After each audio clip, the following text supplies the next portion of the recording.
Hello, everybody. Welcome back with me. I am Michael, an applied electrical engineering student from Yogyakarta State University. Now I'm doing my task for a subject that is English for specific purposes. So I'm a third semester student, and now let me explain to you about a material. There it is. Wait, I will share the screen.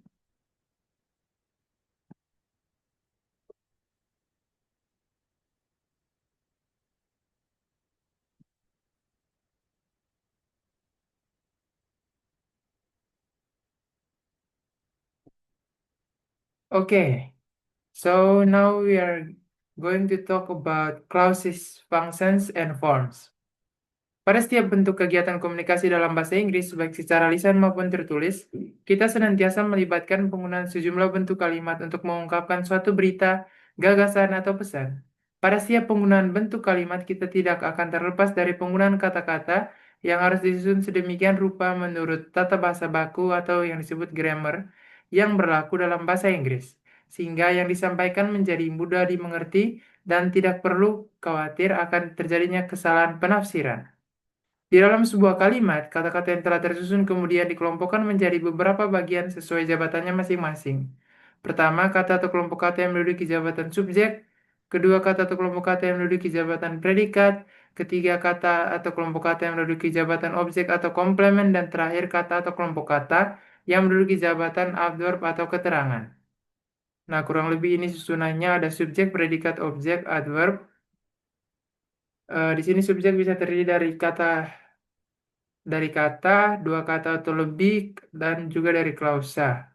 Predikat bisa terdiri dari kata atau dua kata atau lebih, atau X. Ya. Lalu objek bisa terdiri dari kata, dua kata atau lebih, frasa, atau klausa. Lalu yang terakhir adverb bisa terdiri dari kata, dua kata atau lebih, atau klausa. Di samping pengelompokan kata-kata dalam sebuah kalimat sesuai kedudukannya di dalam bahasa Inggris, kita juga telah mengenal beberapa bentuk kalimat yang sangat populer, sebagaimana telah dijelaskan pada clue 1. Kalimat simple, yang pertama kalimat simple atau simple sentence yang terdiri dari satu klausa saja. Kedua, kalimat majemuk atau compound sentence yang terdiri dari dua buah klausa. Ketiga, kalimat kompleks atau complex sentence yang terdiri dari satu main clause dan satu sub clause. Keempat, kombinasi antara kalimat majemuk dan kompleks atau compound complex sentence yang terdiri dari dua buah main clause dengan satu atau dua sub clause. Apapun bentuk kalimat yang digunakan, jika kita teliti lebih detail akan terdapat bagian terkecil di dalamnya, yaitu kata. Bagian lebih besar adalah kelompok kata, dan bagian yang paling besar adalah kalimat. Secara praktis, dapat saya katakan bahwa sebuah klausa pada dasarnya merupakan juga sebuah kalimat. Di dalam bahasa Inggris, kita telah mengenal dua jenis klausa, yaitu main clause dan sub clause. Sebuah kalimat dapat berupa satu klausa dan bisa juga terdiri dari dua klausa atau lebih, yaitu satu main clause dan satu atau lebih sub clause. Perhatikan contoh pengelompokan kata berikut. Singer itu adalah word. Lalu a pop singer itu frasa. A very famous pop singer itu frasa. One of the most famous pop singers in the world itu juga frasa. Dan ini contohnya, Britney Spears is one of the most famous pop singers in the world. Nah, itu klausa. Lalu, nah itu ada subjek dan predikat. Lalu, one of the most famous pop singers in the world is Britney Spears. Nah, itu juga klausa, ada subjek dan predikat. Lalu di sini subjeknya satu kata, subjek. Lalu the most difficult subject at school, itu frasa. One of the most difficult subject to learn at school, itu juga frasa. One of the most difficult subjects at school is English. Nah, di situ ada subjek dan predikat, jadi klausa. Lalu students think of English as one of the most difficult subject at school. Nah, di situ ada subjek, predikat, objek, dan komplement. Lalu, Pitun Zaujian said that English was one of the easy subject to learn at school. Secara subjek ada predikat, lalu objek berbentuk klausa. Lalu Britney Spears has made a lot of new albums. Itu klausa atau kalimat, di mana ada subjek, predikat, dan objek. Lalu Britney Spears who is very famous all over the world, has made a lot of new albums. Nah, itu ada subjek, ada adjective clause yang dalam kotak, lalu ada predikat has made, lalu ada objek a lot of new albums. Lalu ada Britney Spears usually dances before beautifully on the stage. Nah, di situ ada subjek, predikat, dan adverb, sehingga masuk ke dalam klausa. Lalu ada Britney Spears is going to release her new album soon. Ada subjek, predikat, objek, dan adverb. Because her fans have been waiting for them. Nah, itu adverb clause. Dari beberapa contoh di atas dapat dilihat dengan lebih jelas perbedaan antara frasa dan klausa. Frasa adalah kelompok kata yang terdiri dari dua kata atau lebih, di mana belum terdapat bagian yang kata yang menduduki jabatan subjek atau predikat. Sementara klausa adalah sekelompok kata di mana sudah terdapat bagian kata yang menduduki jabatan subjek dan predikat. Kadang juga terdapat bagian kata yang menduduki jabatan objek dan keterangan. Sebagaimana dalam pengelompokan frasa, di dalam bahasa Inggris kita juga mengenal pengelompokan klausa yang sangat populer menjadi noun clause, adjective clause, dan adverbial clause.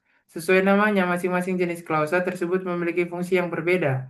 Jika dilihat dari kedudukannya di dalam sebuah kalimat, noun clause memiliki fungsi seperti fungsi kata benda dalam kalimat, yaitu bisa berfungsi sebagai subjek atau objek. Adjective clause memiliki fungsi seperti fungsi kata sifat di dalam kalimat, yaitu memberikan deskripsi lebih lanjut tentang subjek atau tentang objek. Lalu adverbial clause memiliki fungsi seperti fungsi kata keterangan dalam kalimat.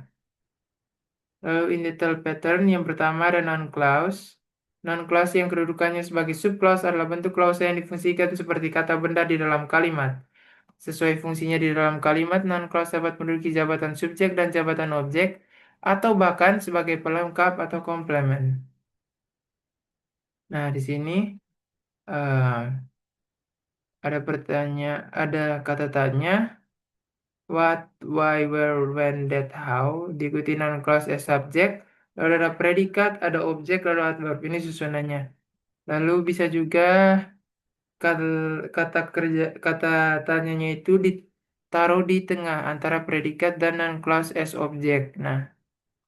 Lalu, nah ini contohnya yang menyertakan noun clause sebagai subjek dan objek kalimat. Why most young people learn to act violently has been studied by some scholars. That some visitors really need the very safe places to stay is very reasonable. That some senior high school students become drug abusers have made some parents very concerned. Where you live is what I want to know more. Lalu, when the seminar will be held is what they have to decide first. Lalu selanjutnya ada, most people have asked why the political activists never end the dispute. It is generally believed that Java man is the first man-like animal. Now, the member of the Senate should decide when they have to meet to discuss the national problems. Some people ask who had given that much money. Some political activists have to know how they can find the best way to reconcile among them. Dan terakhir, Canada does not require that US citizens obtain passport to enter the country. Seperti terlihat pada contoh di atas, beberapa hal yang penting berkaitan dengan fungsi non-clause dapat disimpulkan sebagai berikut. Pada contoh A sampai E, non-clause difungsikan sebagai subjek kalimat. Lalu pada contoh D dan E, non-clause difungsikan sebagai komplement dengan predikat untuk melengkapi kata kerja adalah be, is. Lalu pada contoh F, G, H, I, J, K, non-clause difungsikan sebagai objek kalimat. Lalu, pada setiap penggunaan noun clause, kita menggunakan kata penghubung berupa kata tanya when, why, what, who, how, dan juga that. Nah, when itu merujuk pada waktu, why merujuk pada suatu alasan, what merujuk pada suatu hal, who itu pada orang, how pada cara, lalu that pada suatu statement.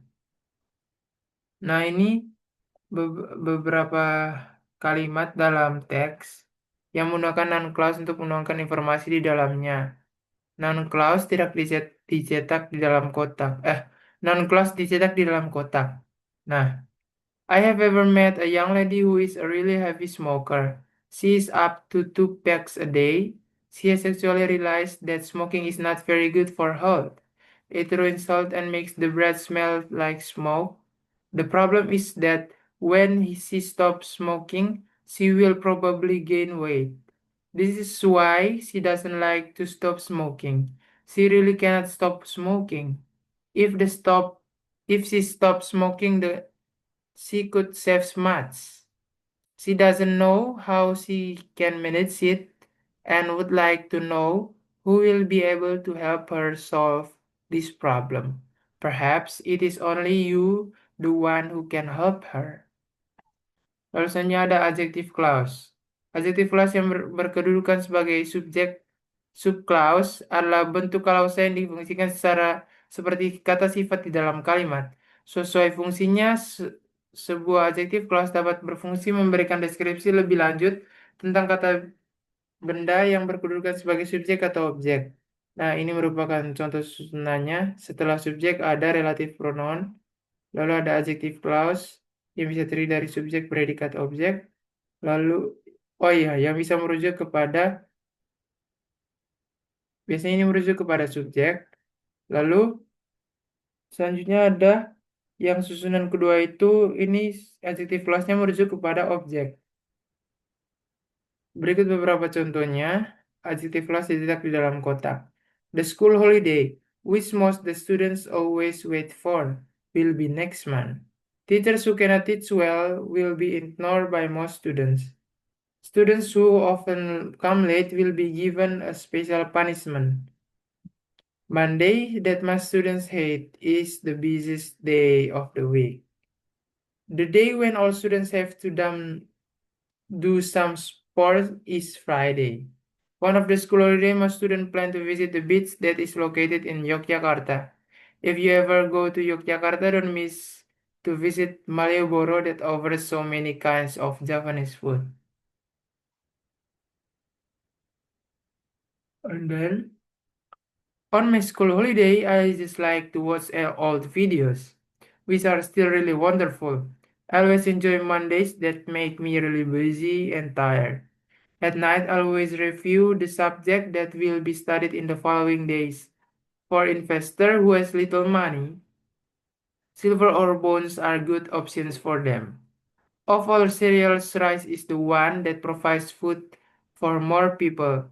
One of the most effective vegetable protein substitutes is the soybean, which can be used to manufacture imitation meat products. The bank, where most people on the city have put their money, was liquidated last month. The most reason why most tourists don't visit the city is the poor safety. Last month was the time when most people had a special carnival.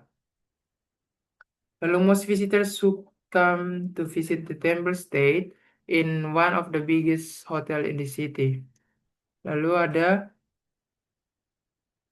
the city, which is located in South Africa, is well known for its special culture. The Fort Theatre, where the Lincoln was shot, must have been restored. Those who smoke too much should have their lungs x-rayed regularly. Seperti terlihat pada contoh, ada beberapa hal penting yang berkaitan dengan fungsi adjective clause. Nah, di situ menggunakan relative pronoun which, that, when, who, how, and why. Untuk menghubungkan antara adjective clause dengan noun di bagian subjek ataupun di bagian objek. Makna terkandung di dalam relative pronoun tersebut adalah which, yang, that, yang, who, yang, where, di mana, when, ketika, saat, how, bagaimana cara. Lalu ada fungsi adjektif, adjective clause ini terlihat di dalam lebih kepada kata benda itu merujuknya kita menggunakan relative pronoun itu kata penghubungnya ada when merujuk pada waktu, where, place, why, reason, who, human, which, hal atau benda, that, yang, hal atau benda. Lalu peringkasan adjective clause sebagai bagaimana efisiensi penggunaan kalimat adjective clause dapat diringkas atau dipendekkan dengan cara menghilangkan relative pronoun sehingga relative pronoun tersebut akan menyebabkan perubahan pada kata kerja yang mengikutinya. Sesuai dengan aturan yang baku, jika relative pronoun dihilangkan maka kata kerja adalah relative pronoun Setelah relatif pronoun tersebut harus diubah menjadi bentuk kata kerja verbing. Kecuali jika kata kerja tersebut berbentuk pasif. Relatif pronoun yang sering diulang-ulangkan adalah which, that, dan who. Sebagian besar siswa yang datang terlambat ke sekolah berasal dari luar kota. Fakta tersebut dapat tulis most students who came late to school are from outside of the city. Dapat dipendekkan menjadi most students coming late to school are from outside of the city. Lalu di sini ada contoh lain, gunungnya terletak 30 meter. Nah ini. The mountain that is located 30 kilometers east of the Solo is named Gunung Lawu. Nah, the mountain located 30 kilometers east of Solo is named Gunung Lawu. Nah, itu untuk membuatnya lebih pendek. Kurang lebih contohnya seperti itu. Ada peringkasan adjective clause dengan kata kerja pasif cukup dengan menghilangkan relative pronoun tanpa mengubah kata kerja tersebut menjadi bentuk ing. Nah, ini menghilangkan relative pronoun. Ini ada the school holiday that is waited by most students. Nah, di sini that is-nya bisa dihilangkan. The school holiday waited by most students will be the beginning of this coming month. Nah, itu ada informasi tambahan. Nah, kurang lebih seperti itu. Contohnya, ini dalam teks.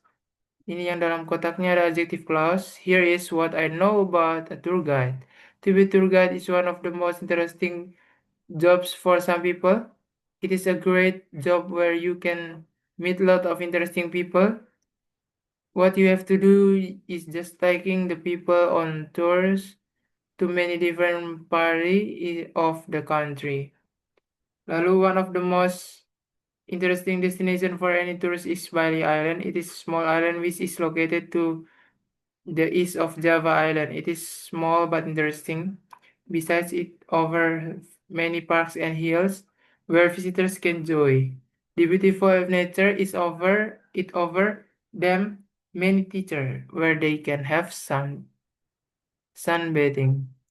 Lalu, to be a tour guide is really interesting, but sometimes you have to work and on the weekend when most people spend the time for relaxation.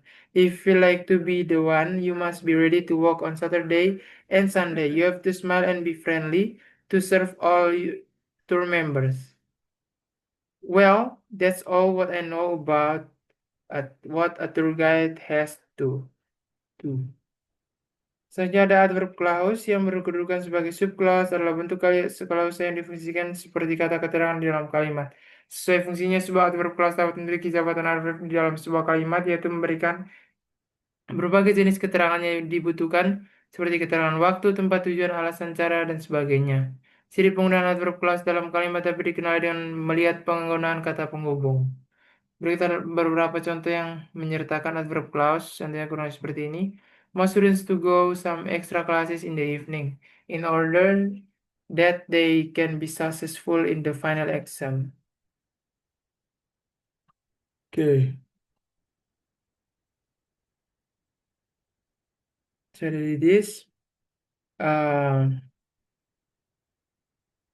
lalu ada contoh lainnya.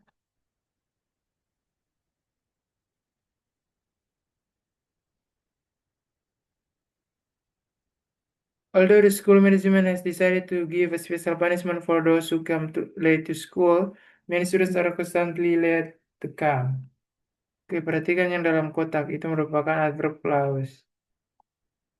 Oke, selanjutnya seperti terlihat pada contoh di atas, beberapa hal penting yang berkaitan dengan fungsi adverb clause. Yang pertama, penggunaan conjunction yang tepat sangat vital dalam adverb clause. Intinya adalah adverb clause disebut anak kalimat.